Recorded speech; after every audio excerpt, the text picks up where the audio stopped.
Puji Tuhan, Shalom Bapak Ibu Saudara, kita kembali berjumpa dalam pendalaman Alkitab secara online, dan ini secara recording. Tapi saya percaya malam hari ini kita akan belajar banyak hal, dan terutama apa yang terjadi pada hari-hari ini. Dan sesuai firman Tuhan juga katakan bahwa hari ini muncul pengajar-pengajar palsu, nabi-nabi palsu, pengajar sesat. Dan sebab itu mari kita sama-sama akan belajar, biar kita tidak tersesat, kita harus tinggal di dalam kebenaran. Mari sama-sama kita berdoa. Tuhan Yesus, terima kasih buat malam hari ini. Kami rindu untuk mendengarkan kebenaran firman Tuhan, mendalami Alkitab, karena kami percaya Alkitab adalah sumber kebenaran yang sahih. Dan oleh sebab itu Tuhan urapi hamba-Mu, Tuhan urapi setiap kami. Kami siap untuk belajar, kami siap untuk mendengar kebenaran firman Tuhan. Baik di dalam nama Tuhan Yesus Kristus. Haleluya. Amin, amin, amin. Puji Tuhan Bapak Ibu, mari sama-sama kita akan belajar apa malam hari ini. Ya, sedang ramai viral tentang Kristen progresif. Dan apa pandangan tentang Kristen progresif? Malam hari ini kita akan belajar supaya kita mengerti bagaimana pandangan kita terhadap ajaran yang baru ini, terhadap sesuatu yang baru ini. Mari kita lebih dalam belajar. Jadi munculnya Kristen progresif ini viral, marak, dan membuat banyak reaksi. Dan banyak yang mempertanyakan tentang keselamatan yang absolut. Kita akan belajar bersama bahwa hanya Yesus satu-satunya Tuhan dan Juru Selamat. Firman Tuhan dalam Kisah Para Rasul 4 ayat 12 berkata, dan keselamatan tidak ada di dalam siapapun juga selain di dalam Dia, yaitu Yesus, sebab di dalam kolong langit, di bawah kolong langit, ini tidak ada nama lain yang diberikan kepada manusia yang olehnya kita dapat diselamatkan. Haleluya. Mari kita lebih dalam belajar Bapak Ibu. Dikatakan bahwa progresif itu artinya mengalami sebuah progres atau kemajuan atau pengembangan. Jadi ini adalah orang-orang yang mempertanyakan apakah benar hanya Yesus satu-satunya jalan. Nah, progresif itu menjadi salah kalau meragukan absolutisme keselamatan yang hanya di dalam Yesus Kristus. Ini jadi problem dan menjadi universalisme. Jadi saudara, ada namanya universalisme, ada liberalisme. Kalau liberalisme itu semua agama baik. Kalau universalisme artinya semua orang baik bisa masuk surga dengan perbuatan baik walaupun dia tidak percaya Yesus. Nah, ini sesat saudara, ini salah saudara. Karena Alkitab mencatat bahwa keselamatan hanya di dalam Yesus. Nah, kita akan sama-sama lihat dari Alkitab ya. Tetapi yang marak hari ini, yang ramai adalah Kristen progresif. Wah, jadi hati-hati pengajar, nabi palsu dan sesat telah bermunculan. Mari sama-sama kita terus belajar firman, belajar kebenaran supaya kita tidak tersesat dalam dunia ini. Secara singkat saya akan jelaskan. Apa kata Alkitab tentang keselamatan? Jadi malam hari ini kita akan belajar singkat, padat, dan jelas. Karena Alkitab yang mencatat, kita akan kembali ke Alkitab. Karena firman adalah Allah. Logos, Theos. Jadi firman itu adalah Allah. Dan kita tahu bagaimana firman berinkarnasi menjadi daging, yaitu Yesus Kristus Tuhan yang menebus dosa kita dan bangkit untuk kita semua. Haleluya. Apa kata Alkitab tentang keselamatan? Keselamatan mutlak hanya ada di dalam Yesus Kristus. Kisah Para Rasul 4 ayat 12 dalam bahasa Indonesia sehari-hari tahun 1985 dikatakan bahwa hanya Yesus, melalui Yesus saja orang diselamatkan.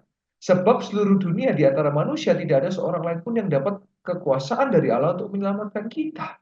Ini sudah jelas sekali bahwa Yesus saja juru selamat. Yohanes 14 ayat yang ke-6 dalam bahasa Indonesia sehari-hari tahun 1985, Yesus menjawab, akulah jalan untuk mengenal Allah dan mendapat hidup, tidak seorang pun dapat datang kepada Bapa kalau tidak melalui aku.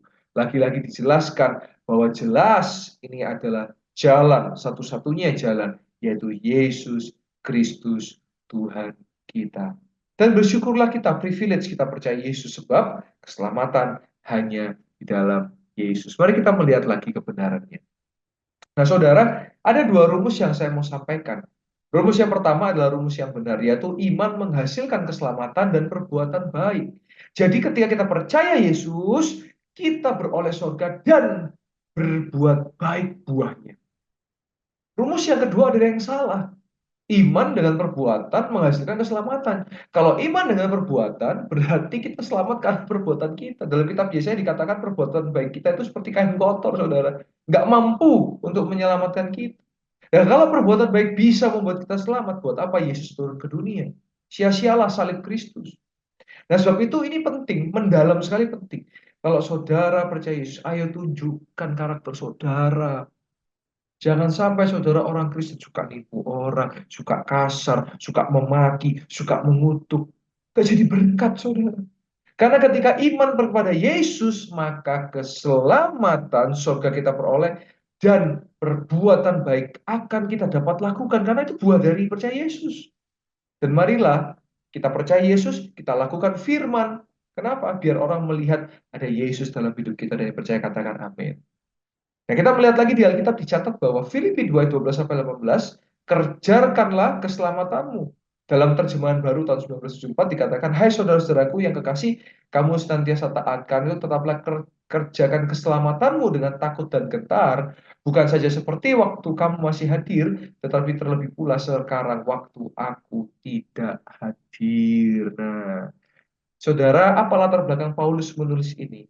Karena dalam Filipi itu backgroundnya adalah hyper grace. Mereka merasa hidup seenaknya, sudah diampuni seenaknya. Loh saudara, kasih karunia Allah, anugerah Allah itu ada supaya kita bisa menang atas dosa. Bukan kita seenaknya berdosa. Setiap dosa ada konsekuensi, maka dari itu jangan berbuat dosa. Hiduplah dalam kekudusan. Sebab tanpa kekudusan, manusia, orang tidak bisa melihat Allah. Mari kita lihat yang selanjutnya. Ada yang namanya legalistik, saudara. Jadi selamat karena perbuatan baik, melakukan ini dosa, melakukan itu dosa. Jadi standarisasinya itu kelakuan atau perbuatan. Tetapi Paulus menjawab dalam Efesus 2 ayat ke-8, terjemahan baru 1974. Sebab karena kasih karunia kamu diselamatkan oleh iman, itu bukan hasil usahamu, tetapi pemberian Allah, itu bukan hasil pekerjaanmu. Jangan ada orang yang memegahkan diri. Wah, Bapak Ibu Saudara, kita perlu mengerti bahwa iman dalam Yesus yang menyelamatkan. Saya ada diskusi di Instagram ya, saudara. Ada yang mengatakan bahwa, loh, kan kita selamat karena perbuatan baik. Buktinya apa? Di Matius 7 dikatakan yang melakukan kehendak Bapakku di sorga adalah mereka yang selamat masuk surga. Saudara baca Yohanes 6 ayat 40. Firman Tuhan katakan apa? Kehendak Bapakku ialah percaya kepada anak dan dia akan beroleh surga. Siapakah anak? Yaitu Yesus Kristus. Jadi hari ini, mari kita setia dalam pengajaran yang benar. Mari kita setia dalam firman yang benar. Supaya kita tidak tersesat di dalam dunia ini. Dan tentunya kita terus mau dipimpin, dipenuhi Roh Kudus. Biar kita terus dibawa ke dalam setiap jalan kebenaran. Yang percaya katakan amin. Haleluya. Amin. Amin. Biarlah pelajaran singkat pada malam hari ini bisa jadi berkat buat Bapak Ibu Saudara dan saya. Biar kita terus mengabarkan firman Tuhan dan Injil. Jadi berkat bagi banyak orang. Mari kita jangan hanya penuhi gereja, tapi penuhi juga surga. Karena banyak orang butuh Yesus, butuh juru selamat. Haleluya, haleluya. Mari sama-sama kita tutup di dalam doa. Terima kasih Tuhan, kami telah belajar tentang kebenaran firman Tuhan. Kami belajar bahwa keselamatan yang pasti hanya di dalam Yesus Tuhan. Perbuatan baik kami tidak akan pernah bisa membawa kami ke surga. Tapi kita akan percaya kepada Yesus, maka perbuatan baik adalah buahnya. Terima kasih Tuhan, terima kasih. Dan oleh sebab itu Bapak Ibu Saudara, mari angkatlah kedua belah tanganmu dan tenangkanlah wajahmu.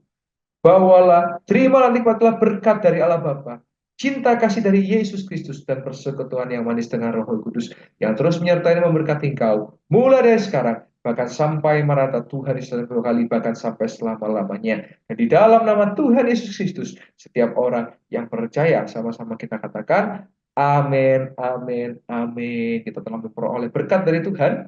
Dan Bapak Ibu Saudara, saya sampaikan pengumuman minggu depan kita berubah jadwal dari jam 8 menjadi jam 9. Dan kita akan ketemu minggu depan.